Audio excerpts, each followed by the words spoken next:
tassa bhagavato arahato samma sambuddhassa. Namo tassa bhagavato arahato samma sambuddhassa. Namo tassa bhagavato arahato samma sambuddhassa.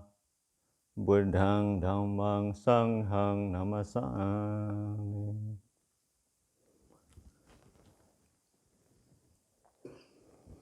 So we're here on Saturday night. Well, at least I won't talk about anything more about love, okay? That's finished with.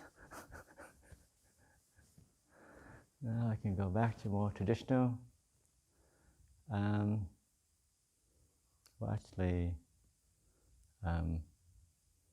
This is what happens with hope. I was hoping that somebody else was going to give the talk, because it'll be his last Saturday night, eh? That wasn't meant to be. But I'll do it anyway.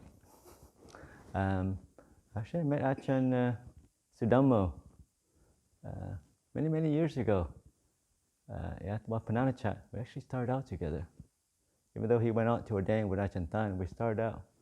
I remember him, I was in Agarika, and he also was a lay person. He came in, and my impression with him, when he spoke a lot of Thai, I'm like, oh yeah, one of those Thai, one of those Farang, foreigners who knows everything, because he has got a Thai wife, so he speaks lots of Thai, and running around.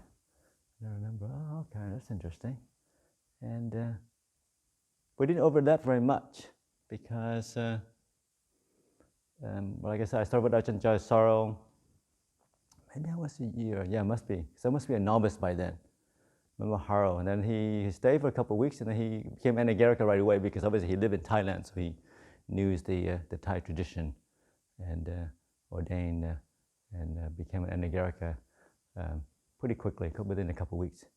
Normally, if you don't know anything, like most foreigners, you'll stay a couple months first, and before I can get a better feel for you. Because in Nanacha, they get so many people going through that it's hard to know who is there for the long term. So you stay for a couple months before he even talk to you about becoming a monk. Because it's very well known that everybody wants to come to become a monk, of course. And it's like, yeah, just stay a couple of months and see what happens. See whether you like the food, and see if you can, sit on the floor properly, and do this stuff. But Haro, remember his name? Haro, had a Thai wife, been in Thailand for many years, obviously, he knew all that. So we ordained and Agarika pretty quickly. And then I think I must ordain as a monk, and then went off to Australia. And so then we didn't cross paths that way in many years. And then when I came back, he ordained, and went back to Thailand many years later, visiting Ajahn Tan. And then his name by then was just Sudhummo. Sudhummo, but it didn't click that we crossed our path, kind of a few weeks at Nanachat. But for some reason, when he came here, it all came back. It's like, oh yeah, that's you. I remember now. Because I remember carpentry. He's always known for his carpentry, doing a lot of work back then even. So we must have some kind of comic, because obviously now he's here, many years later, many miles away. It's hard to know, and that's the thing interesting with the thing with the holy life is. Some of you may have known, like the odds of growing together with your fellows in the holy life are, pretty low. At first, I remember Nanacha, there's we ordained with 4 novices, 4 of the novices. A Japanese-American guy, Kurt, Yanarato, a Mexican-American guy, who's Juan, who's still floating around Thailand somewhere, and then an older American, Hitasi, also ordained many times. He also came from a Christian tradition, and a Czech monk, a Czech guy. PhD in mathematics. We also did it a couple of times.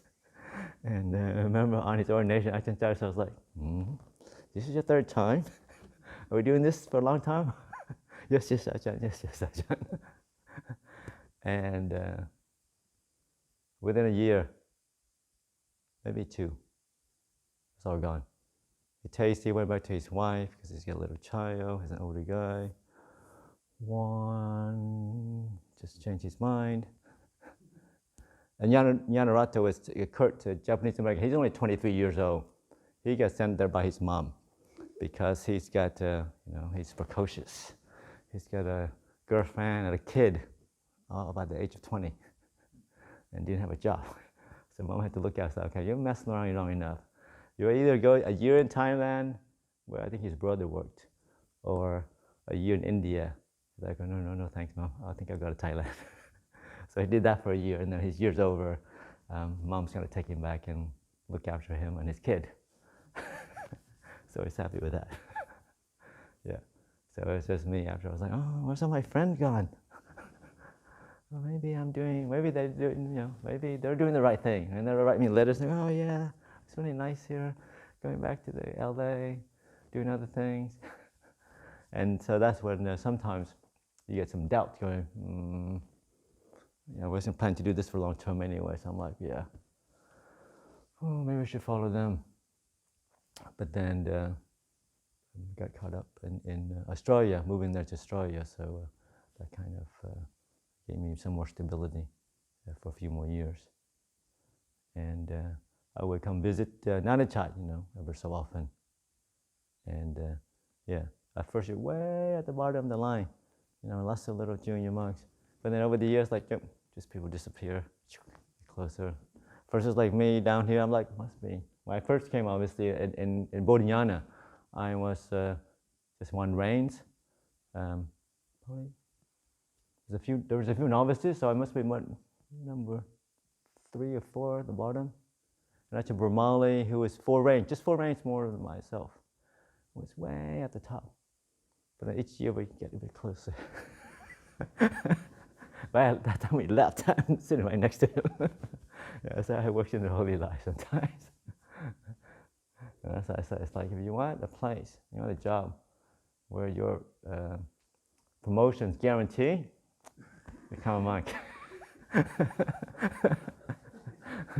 Sometimes to your detriment, because it's, some people may not want to go up, because you'll get closer to the hot seats. You feel the heat sometimes. Yeah, lots and lots of expectations and more duties. Yeah, more duties to do as you get up. So I remember my 5th reins, had really nice reins, really quiet. So go interview with Ajahn. First thing he says, how many reins you got? I was like, I got my about 5 reins, Ajahn. So I'll go good, good. I'm sending you to Singapore after the reins. What? I was having such a nice reins. Because my head is going crazy. Well, I can say this, say that, do this, do that. Oh, how can Ajahn do this? Why don't you just wait until the end of the reins, then he can tell me. He tells me at the beginning of the reins. But yes, that's just part of growth. And like I said, back to Ajahn Sudhummo, our path. So you get this kind of feeling that the people that you meet in the holy life, that you must have met each other some other time. And you can feel that, like I said, a brief encounter, in Thailand, especially in the beginning, novices and Anagarika, you'd only arrive a few months apart. But you're practically a world apart, because I have my novices friends, so we just hang with them, and we don't really talk to the Anagarikas, because they're really way behind us. So I didn't really know Ajahn Sudhummo that well. And then when I went back again to Thailand, he was very quiet, because he spoke fluent Thai. So I was limited to English speakers. So I was just mostly hanging around with Ajahn Thay. He was only English speakers at Ajahn Than's when I visit. And Ajahn Sudhummo was usually busy building something somewhere, doing some special project somewhere. Yeah, so we didn't really chat. Yeah, so didn't know. So he showed up here again. But over the last 3 years, yeah, to kind of get to know him more, living in a smaller sangha, and that's quite really nice actually to discover, to reacquaint and remember, like, oh yeah, we do have, we did start together actually, wasn't far, and now, yeah, it's interesting that we're back again. But with all good things, things change, and it's good. I'm quite have a lot of mudita that he's going up to Seymour to start a place there with as a Ajahn monastery. It's nice, things go, things end, and that's kind of partial theme of this tonight's talk. That sometimes the worldly way of looking at things is we like new projects, like new buildings, bright and shiny, and new things to get into. But sometimes as a Dhamma practice, we're trying to remind ourselves to reflect, to contemplate on endings. What is this end? Like Ajahn Chah's famous teaching is, look for things that end, don't look for beginnings. So that's where we go, is it a beginning, a new project, new places to go to. I know a lot of you guys are leaving, so new places to go to, and new centers, and new other things to get excited about. But also sometimes, just step back, hit pause button, and reflect on the endings of things. What ended?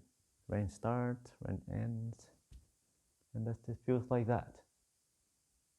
You can remember all those plans that you had in the beginning, what you're going to do in the rain, what's going to happen, how wonderful your mind is going to be. And maybe it comes, maybe not. And then now it's the end. How does that feel? Beginning and end. And just reflect on that much.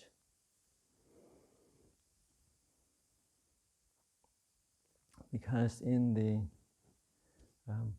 getting caught in the beginnings and things, it's what sometimes fuels desires and craving. Because there's just more to do, more to get. But sometimes focus on the ending, and it gives us a bit of a pause, give us a bit of reflection, a bit of present moment awareness. No matter how wonderful anything is, it ends. There's always a separation. And it's fine. That's what our job is. And that's what I remember Ajahn Surapanyo, who was kind of guiding us novices. His memory of Ajahn Pasno was that he grew up with Buddhism pretty much. So when it started really early. He met Buddhism when he was like teenager. Obviously his mom is Thai, so that helped. But his father's Malaysian. He went to school in England, but he would come back to Thailand to visit his family, and then be quite traditional for Thai men to go to visit monasteries sometimes. So he discovered the monastery, Wat Pananachat, early on. I think after high school or something, and then he would spend his break actually from school in spending a month or 6 weeks at Wat Pananachat. And then I remember on his last day he was telling Ajahn Pasno, I kind of be the time between my summer vacation between high school and uni. I'm going to go to uni and for 4 years, and what advice do you have for me going back to school and stuff? So he's thinking, maybe study something that will bring benefit to the world or something. He's thinking some kind of along that line or something, or do well, try to be diligent in your study. But Ajahn Pasno was like, well, uni's fine, but you should study something that has an ending instead of a beginning. Because his worldly knowledge just goes on and on and on. Why don't you find something? Why don't you study the Dhamma that ends as an ending for you? Ajahn Surapanyo was like, that's kind of weird. I'm going to uni and he tells me he wants to end things. I want to start things. I want a new career, things I can go on to. And essentially, that's what I mean, and which is fine, and that's kind of a worldly perspective. But sometimes as Dhamma practitioner, yeah, it's good to be pulled back to say, let's look for the endings of things. And how did that feel? Just to see, take the moment, things come together, and then they separate. Days begin, we get excited, what things we're going to do today, with different people you're going to meet. So many hours you meditate, what wonderful insight is going to drop in to your lap when you're meditating. And then the day ends. And how does that feel? What's that feeling just before you go to bed?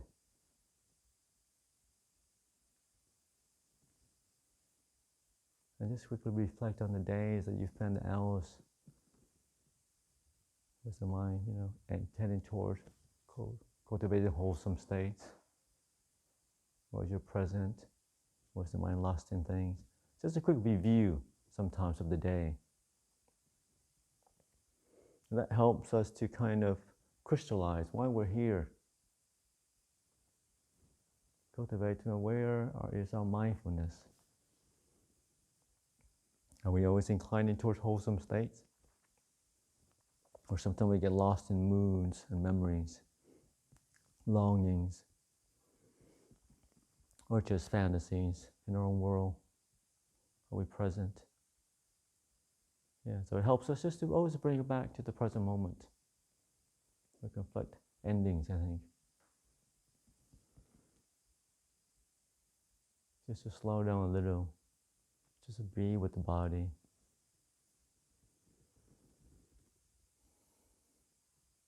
And also it helps to neutralize, to balance the intoxication of life. Because life is always new things, new shiny things, new phones you're going to get, new wonderful jobs, new places you're going to go to. And also sometimes we don't see the patterns that we set ourselves up. In terms of place, relationship, we all go through certain patterns. Yeah. And when we contemplate on the ending, we can see, this has to happen, And things have a rhythm, a cycle. There's always kind of the honeymoon period, and then you get bored, and then the fault finding, and then other things, and we start to leave and find a ways out and find new projects, only a new project to be born into. And sometimes we don't, and because we are constantly moving, it's hard to see clearly. So contemplating on the endings of things allows us a bit of space, a bit of pause. How things end. Also, it kind of, like I said, it brings a bit some disenchantment with the cycle of samsara, always going to the next thing. So that's what samsara is about. It's always the next things. Doing new things, new life, new energy, new relationships. And sometimes the world tells you that unless you're constantly growing, you're dead. Not true. All this ongoing thing, we live in a fast pace where that can be also very tiring. So it's good just to come back to the present, look for the endings of things, and reflect on how we make use of our time. Because sometimes this time is just a concept, a tomorrow. But really, the present moment is all we have, just the here and now. And we're all, kind of been around the world long enough to know that so many of plans don't really come to fruition. They're just ideas, really. And we live so much in the future, we're never really present. Yeah. And this is where happiness and truth truly lies, in the present moment, in the here and now. It's only where you can realize truth. Sometimes we keep thinking happiness is somewhere out there. I had a good retreat. The next retreat is going to be really good. I can see it. I know what to do now. I've learned I've got my tricks now. I'm going to go that kuti over there. I'm going to ask for a longer retreat. I know that's how you now negotiate new retreat. Longer silent retreat, that's how it works. And I'm only going to do breakfast. Breakfast is really quiet. I'm not going to do any other chores. There are these little tricks that you think you're going to do. And that's just feeds the delusion of the mind sometimes. Because we don't know what's going to happen when it comes next year. We don't know what happened, what tomorrow's going to come.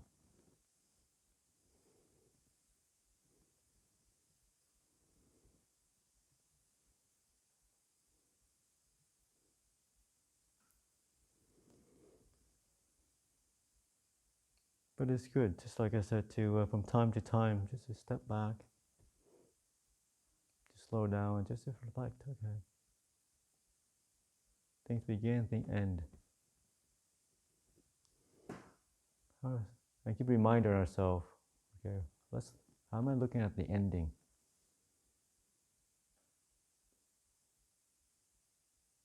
How do things end? How does this project might end? How is this body going to end? Surely it is going to end. That's not going to go forever. Regardless of what the beauty magazine says. Eternal youth, just around the corner, you know. You'll figure out some chemical that you'll last a long, long time. Or whatever new vitamins that they come out next year, that will boost your life just an extra 10 years. Whatever else they're just telling you.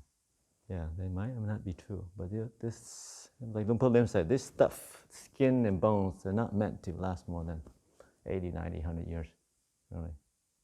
After that, it starts to come apart, as it should.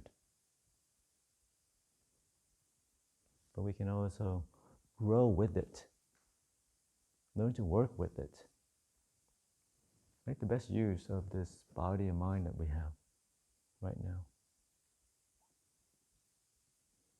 And always, like I said, you know, in Buddhism, cultivate wholesome states. Cultivates acceptance, forgiveness, appreciation for each other.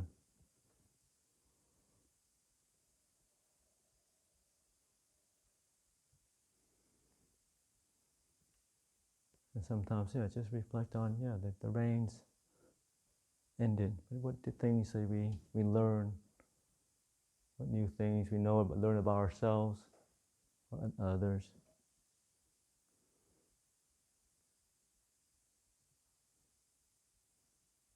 And pause a moment to know that, yeah, this beautiful things, beautiful moment we have in the here and now with each other.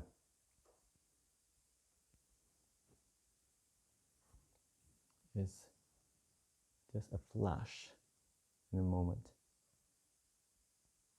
There will be rain, sure, but it won't be the same. Nothing is. Things just move on. Hopefully, as practitioner, we'll learn to adapt, to move along. Like I said, I always encourage people to always just, to remember, to cherish all the positive things that you've experienced, that you developed, the positive skills that you learn from yourself and others. And in terms of, any negativity, any unpleasant things in my experience, notice, try to learn from that as well. But no need to carry it around if it's not useful.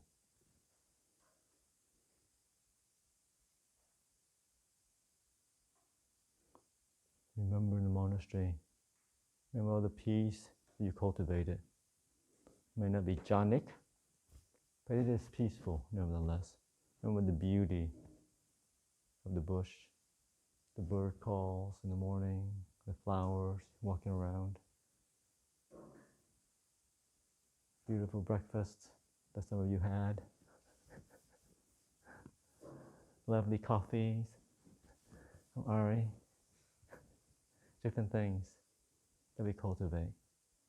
Little things that we can remember. And take that with you on your journey.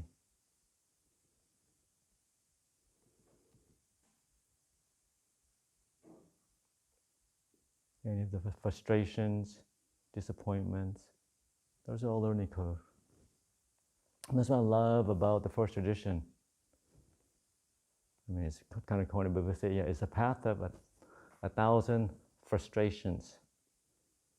You know, other people have the path of 1,000 prostration, but we have lots of frustrations every day. You don't get to do what you want to do. Just ask David about it.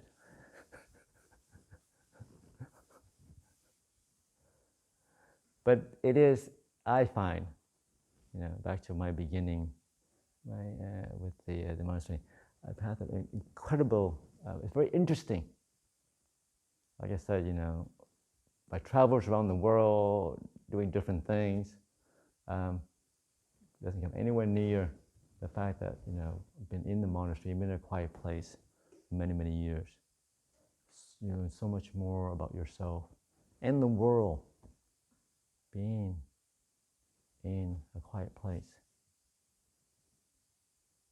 And so much more interesting. Things that you understand, things that you get to experience with a peaceful mind. It is something that is unworldly, that we should not forget or take for granted. And it doesn't have to be like earth-shattering samadhi. It just be the peacefulness, the stillness of having a cup of tea in the afternoon, looking at the trees, sitting on your porch on a quiet Monday night, just enjoying the silence, the peace, nothing to do. Yeah. So instead of, yes, life moves on, especially for those leaving the monastery. There are things you should do, and that's fine as well. But also, from time to time, just pause a little bit, reflect on the ending of things. The calming of things, the peace, the stillness. Then it helps the mind to see clearly, to appreciate, to move back to the present moment, where things are, where things can only be. The here and now is all we have. So I offer that for your reflection tonight.